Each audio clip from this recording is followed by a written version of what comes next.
What's up, Internet? Advantageous here, bringing you a special double battle feature. It's double battles, and there are 2 videos, so double the fun.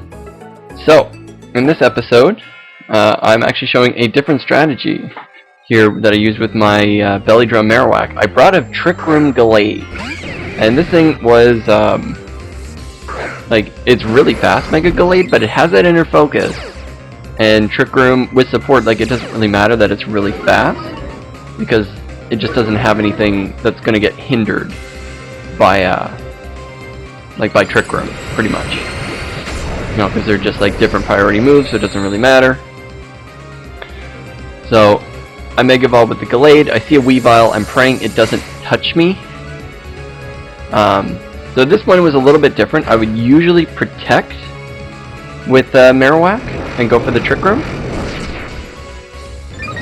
This first turn was actually quite funny because the Gyarados goes for Dragon Dance, as you can see, and then I go for Trick Room. This happened one time in a VGC team. I think it was the International Challenge March. I brought my Trick Room team, and the Primal Groudon went for Rock Polish, and it didn't. So on this next turn, I'm predicting Weavile to go for an Ice Shard or anything, so I have Quick Guard and Wide Guard on my Gallade. So it's a full support Gallade, max HP, max defense. I think it's Careful Nature. So I keep going with the Quick Guard, and this Weavile keeps going for Ice Shard, not realizing that I have Quick Guard. And you're gonna get taken out. So I Rock Slide here, and yeah, they're both going down. There's no way you're gonna live that beat. Unless it's a bulky Gyarados. No, not happening. So I clear the field on their side. In comes Gliscor and Blaziken. So here this is also testing my knowledge. I'm does anybody here have priority? Or do they have double hitting moves? Didn't really matter to me. So I do believe I go for the Wide Guard here. Predicting the Earthquake. I did go for the Boomerang on the what's he called? Mega. Oh, I forget his name. I'm done. Mega Blaziken. That's it. So he could have protected, but yeah, this thing's just going my way. There's not a whole lot he can do. Mega Gallade speed boosts are just going to work against it. So now he doesn't want to risk a double protect, so I know that Boomerang is going to trash him. And just as that happens, it goes back to normal. The Trick Room ends. I actually go for the Trick Room again here. Because as you can see, this is probably a full defensive Gliscor with Earthquake that's just not doing really anything to me. So it's being an annoying little thing and just protecting half the time, but I'm pretty sure that it can't touch me, because some Gliscors have knockoff, but that's okay. So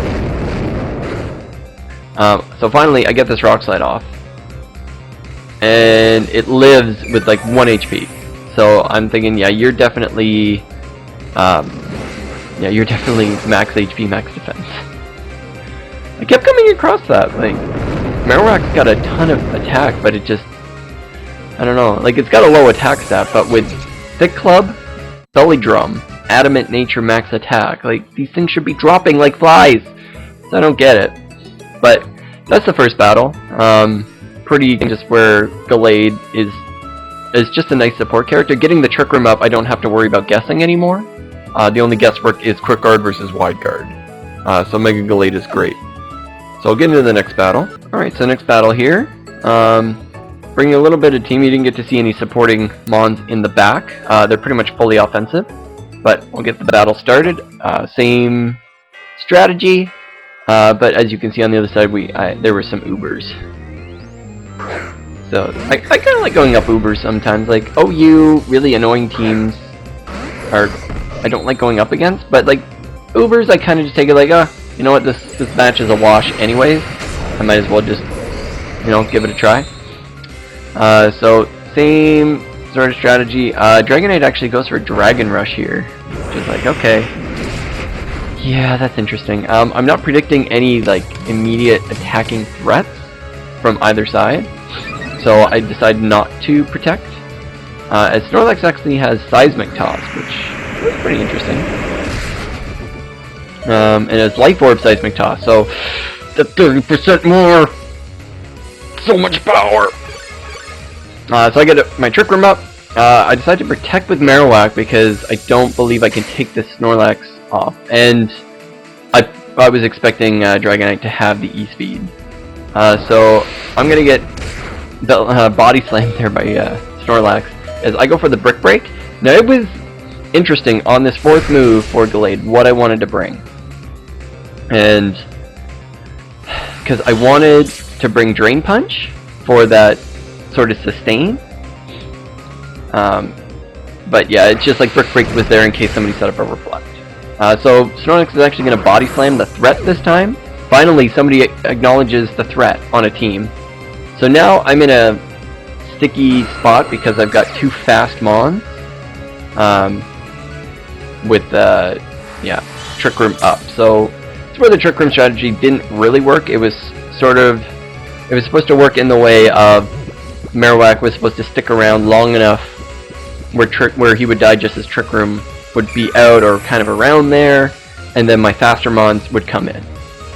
You probably saw in the team preview, I do have Scizor, which is a max HP, max attack. Scizor? I don't think I put... Did I put speed investment in it? I think I did, actually. So it kind of benefits from it, but it has Bullet Punch, so that's always useful. So now I'm in a really bad spot because the Snorlax is just like, I don't like Snorlaxes. They give me problems every time. So I'm trying to figure out how can I get around the Snorlax. I need Gallade alive, but he can't take a hit. So I go for the Brick Break here. It does a decent amount considering I have no attack investment in this Gallade. Like 0. And he's like dealing massive amounts of damage to this Snorlax. So I'm trying here. I'm doing my best. I gotta get rid of these guys. I missed Rock Slide on Garchomp there. That sucks. But I do get the double hit on Snorlax, and bye-bye Tubby. I should call mine like the Teletubby. Garchomp goes with the Draco Meter. I'm like, okay, that's interesting. And out comes Xerneas. And I'm like, oh, yay! So I didn't know if he was going for Geomancy. The only thing I could have done was go for Trick Room, but that just really wasn't possible. So I'm hoping to get some flinches on the Xerneas, and I do. I get a double flinch on the Xerneas, which is amazing. I need to keep protecting against Dazzle and Gleam and Earthquake, and just keep hoping for the flinches. I know I've got Scizor in the back that can handle the Xerneas, but like this Garchomp is going to be a problem.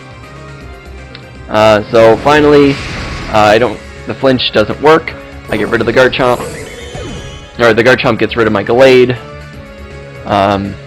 So in comes Scizor.